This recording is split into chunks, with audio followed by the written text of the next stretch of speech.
Hi there, I'm Bob with JD Squared. This is an instructional video pertaining to stabilizers for our XR series of rotary cutters such as the XR6, XR12.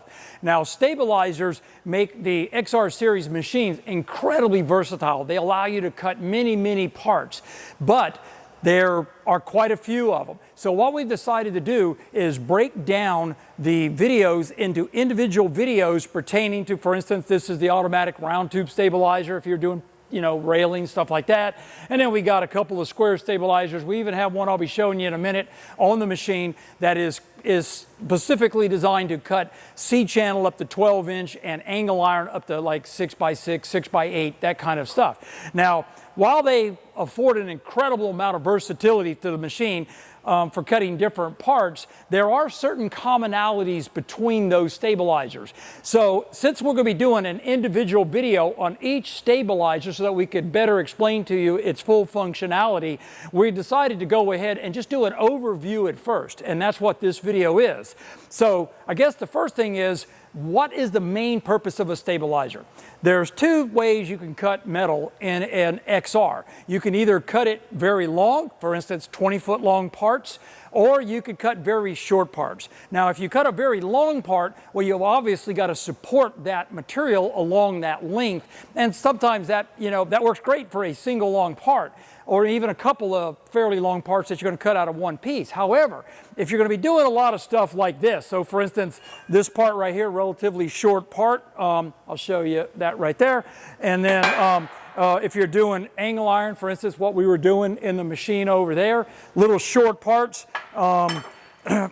things like this right here is a good example. This is a stainless steel perforated tube one of our customers cuts, and they actually cut with a custom-made stabilizer.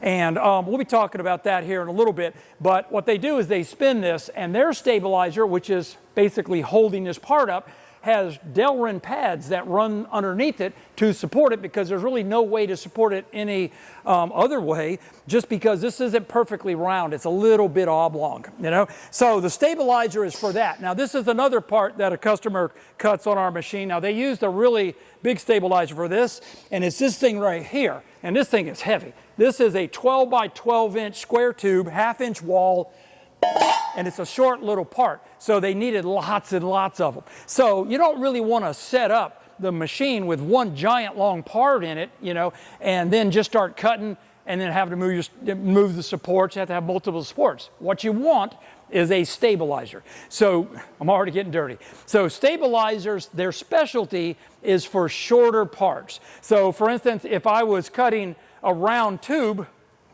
such as this polished stainless steel right here, well, I would use, let me get this out of the way, I would use this automatic round tube stabilizer right here to minimize scarring on it. That's what I would use. So anyway, what we're going to do here is let's go ahead and talk about, I'll give you just a quick overview of each stabilizer, what their purpose is, and then we'll move on to the couple of the commonalities between them. As I mentioned earlier, there are certain commonalities between all stabilizers. Now clearly, if you have a lot of different stabilizers, which gives you a tremendous amount of versatility, but at the same time, you're going to want to be able to get these things in and out of the machine in a hurry. You don't want to have to keep adjusting them every time you put it in. So what we've got on all stabilizers is a little plate right here. Let me bring it to you so you can see it. You see that little plate right there with the two bolts in it? What that is the adjustable stop, sideways stop, so that when you load this stabilizer, all you need to do is put it down on the gantry, bump it against the stop, and lock the stabilizer, and you're done. That particular plate is adjusted while you're doing the initial setup, which we only have to do one time, but the initial setup on the stabilizer. Now, every stabilizer, I'm going to be showing you that exact process. This is just a mile-high overview, so you will see me do that in the videos that pertain to those individual stabilizers.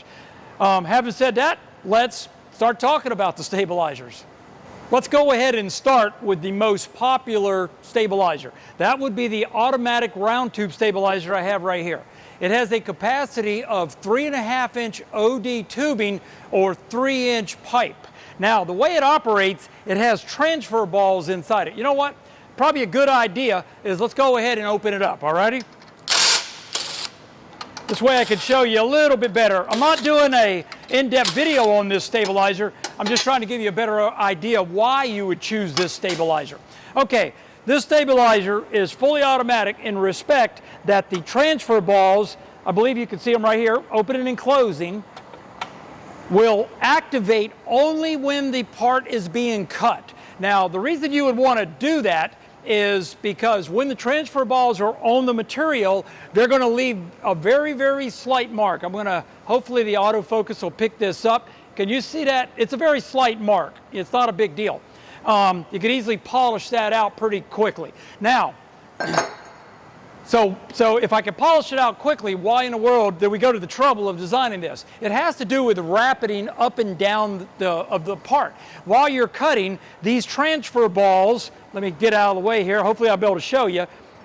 You've got your tube right here. They will engage onto your workpiece, allowing you to move around and cut. However, when you're not cutting, they're going to disengage, and this tube will then fall onto this aluminum V-roller here, like that. And what that allows the machine to do is run at full speed from cut to cut. So if you've got a cut 3 or 4 feet away from the cut you just made, you don't really want these transfer balls dragging down your workpiece the whole time because they're under load. They're pneumatically forced onto the tubing. So you want them to disengage, and now we can run full speed. Another feature or another benefit of this is that it greatly increases the life of the transfer balls. And that's just because they're not constantly spinning like crazy. In fact, these transfer balls have been running this machine for way over a year, and they're like brand new. They're relatively inexpensive. I mean, if they ever do wear out, I think they're something like $12 a piece. It's not a big deal. However, we're more concerned about the marring than we are the life of the transfer balls. Obviously, we like for them to live as long as possible. But anyway, that is the idea of the round tube stabilizer, why you would want to use it. Now, as I mentioned earlier, I will be going in extreme depth of how to use this stabilizer. All the adjustments are on it. There's other things I'm not going to talk about now just because this isn't the purpose of this video. So, all right, having showed you that, let's go to the second most popular stabilizer. This is our 4-inch square stabilizer. It is infinitely adjustable from 1/2 inch up to 4 inch. Now, the reason it's infinitely adjustable is because some of our metric friends might be doing like 50 millimeter square tubing or something like that. So we need it infinitely adjustable so that we don't have to have a million different fixtures for different size material. Now, it's very easy to adjust it. We supply an array of gauges that have the measurement on the side of it that will tell you how much you're adjusting it for, what size. So right now, it's adjusted out at the 4-inch mark, and the way you would do that, you'd place a simple gauge between the pin and the roller, slide the roller up, lock it down, and you're good to go, and you do this for all 4 rollers. So if you're doing, let's say, 4x2 tubing or something, you would adjust 2 of them for the 2-inch setting, 2 of them for the 4-inch setting. So that's pretty much how that works right there. Now, normally a stabilizer, boy, we build everything heavy around here, I'll tell you, but it lasts forever. This is the normal appearance of the stabilizer. You'll have 4 rollers in it, just like that right there, okay? However, what we learned very quickly, and I'm going to pull one of these rollers out of here real fast, is angle iron. Angle iron right here. A lot of machines out there would like to roll angle iron with the edge on the roller itself. Well, what we learned really quickly is that doesn't work. It just wears the roller out, everything gets sloppy, it's a train wreck. So the best way to support the angle iron was from the inside. So what we do is we have 2 extra plates right here, or 2 extra adapters for angle iron. They're adjustable in or out also. You can see now when you're cutting the angle iron right here, these are supporting the inside of the angle iron. The rollers are supporting the outside, greatly increasing the life of the tooling itself and giving you more stability while you're cutting. Anyway, that's really all there is to talk about the 4-inch square stabilizer. Let's move to its big brother. This behemoth is what we refer to as a fixed plate stabilizer. Now, fixed plate stabilizer come in different sizes. This one happens to be a 12-inch. However, we make them down to 6-inch. I think it's 12, 10, 8, and 6-inch versions of it. This is the 12-inch, and this was used on that part that I showed you a little bit earlier, that 12 by 12 square. Now, their purpose is to handle the bigger, heavier stuff, as I mentioned. In order to do that, though, we had to go with what we call a fixed plate right here. Now, the fixed plate uses rollers. Let me pull this one over here to show you a little bit better. You can see the rollers and all right there. These rollers, 2 of them are fixed, 2 of them are adjustable. However, they can handle the extra weight because of the extra bolts. Now, the rollers are generally facing the other way. That's why you don't see them right here. The principle is that for any size of tubing, this is a 12 by 12, but this one here happened to be a ring here, a fixed plate for 6 by 6. So you would need to purchase a different plate for every size of large tubing or whatever that you're going to cut. Now, you don't have to keep buying the rollers over and over because the rollers can be moved from plate to plate. There's I think 2 or 3 different size rollers. So once you have a set of size rollers, you can move them to plate, or you can just purchase more rollers and have the plate set up. Now, the way these things operate is they're in the machine and everything's going good, but now you want to change sizes, right? So what we're going to do is we're just going to loosen up this bolt right here, this one here too, and then we're going to move these top out of the way, these top bearing bracket. Move this one out of the way, and I'm just snugging it up with my finger so it doesn't fall back down. Then you could easily lift it. And it fell down on me. Come on out here, baby. Take it out of the machine. Let's see. Let's go ahead and tighten this up a little bit better. It was fighting me there for a little bit. It slid down just a hair. All righty. And now we're going to switch over. We're going to go to 6-inch right here. Just take it, drop it in, push it back. Go ahead, lower your your bearing brackets back down. Whoops, wrong way.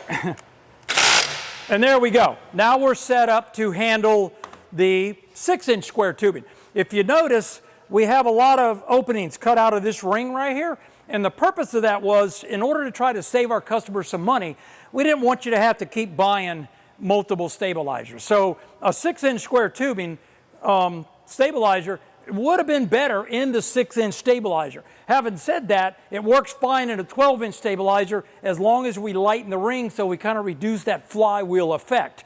But this is the stabilizer of choice for large stuff. Now you can also spin large angle iron on this setup right here and other things. We make different plates for different sizes. So that's the purpose of the fixed plate stabilizer. Now we're going to move over. I'll relocate the camera at the machine and I'll show you the 4th and final stabilizer that we're going to talk about today, and then we'll have a couple closing remarks, give you a couple of hints about some things. All right, let's move on over to the machine. We've reached the 4th and final stabilizer that we'll be talking about in this video, and it is the structural stabilizer. So it's designed to handle structural steel such as angle iron, C-channel, and I-beam. Its specific purpose is to not have to rotate the part. Now, why do you not want to rotate a part? Let's just say this angle. Obviously, we could do it in one of our rotary stabilizers, right? The reason you don't want to do it is wind up. Since this is not an enclosed profile, such as a piece of square tubing or round tubing, there's virtually very little torsional resistance right there. So when you spin it, especially say like an 1.5 by 1.5 angle iron, you may end up a little bit crooked. Now I'm going to exaggerate here just to show you the problem. So let's just say we're going to use the drill head right here, and we want to drill 1/4-inch holes in the top of our angle iron right here. If we're rotated a little bit, the drill's going to come down and it's going to try to skip down the hole. But also, if you're rotated a little bit, you have lost your dimension. You are no longer measuring from here to here. You have rotated, so you're off. So your hole won't even be in the right position. There's a lot of problems when rotating structural steel, and this system solves that problem. Now, it is part of the BLE attachment. It's an option. This is all optional right here. And its purpose is to work with the tilt head. So for instance, I'll go ahead and show you here. Okay, we can tilt the head. Now we can cut all of our features on the side, everything like that, and we don't have to rotate the workpiece. Let me go ahead and return this to vertical. Okay, so that's the purpose of the structural, why you would want to use it and not a ring type system that spins. Now, the capacities of the structural stabilizer are up to 12-inch C-channel, anything into that range, and also up to 6 by 12-inch angle iron. I personally have never seen anything bigger than 6 by 8. Our steel suppliers don't sell anything bigger than that, so that may be the limit, I don't know. But the 6-inch leg is this leg right here. This leg here can be up to 12 inches. The machine doesn't care. So that's the purpose of the stabilizer. The other advantage too is it's very fast to load. So if you're going to try to load this 5-inch into, let's just say, a fixed plate stabilizer or whatever, it generally takes 2 people because you're going to have one person on this end guiding the workpiece into the chuck, and on the other side you're going to have somebody who's going to guide it into the ring adapter or the spinning plate. That just takes time. What we want to be able to do is loosen this bolt, remove the remnant after we've cut all our parts out, and just put a new piece in it. It just literally, I'll show you. Let me see here. Let me go ahead and loosen this up a little bit. Alrighty. And there we go. We're out of the machine. So if we were to bring over our other piece and reload it, all we've got to do is this right here, put it back in,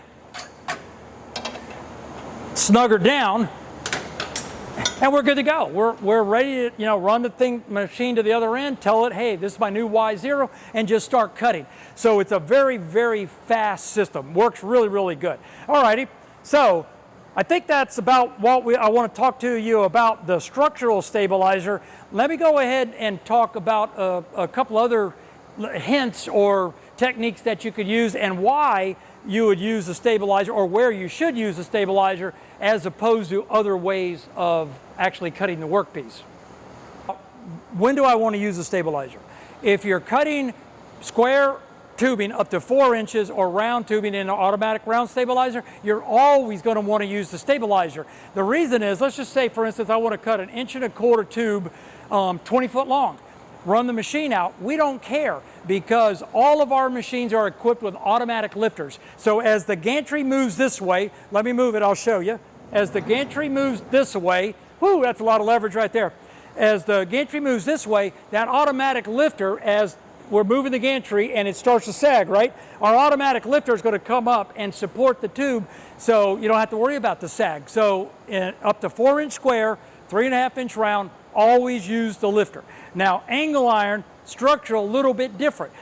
Right now, I'm not even holding onto this thing by no more than 2 inches. This is a 2-foot section of deal. I'm only holding on 2 inches. So I've got a 10-to-1 lever, 10-to-1 advantage lever. And you can see if I beat on, you can see it right there trying to move? You can actually see this flexing right here just slightly.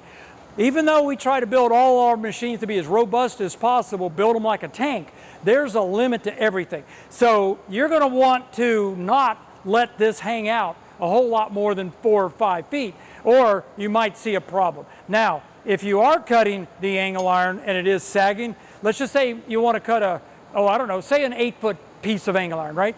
You're going to load up a 20-foot section and you're going to cut that 8 foot. You're probably not going to have a real big problem just for the fact that you've got a lot of leverage right here.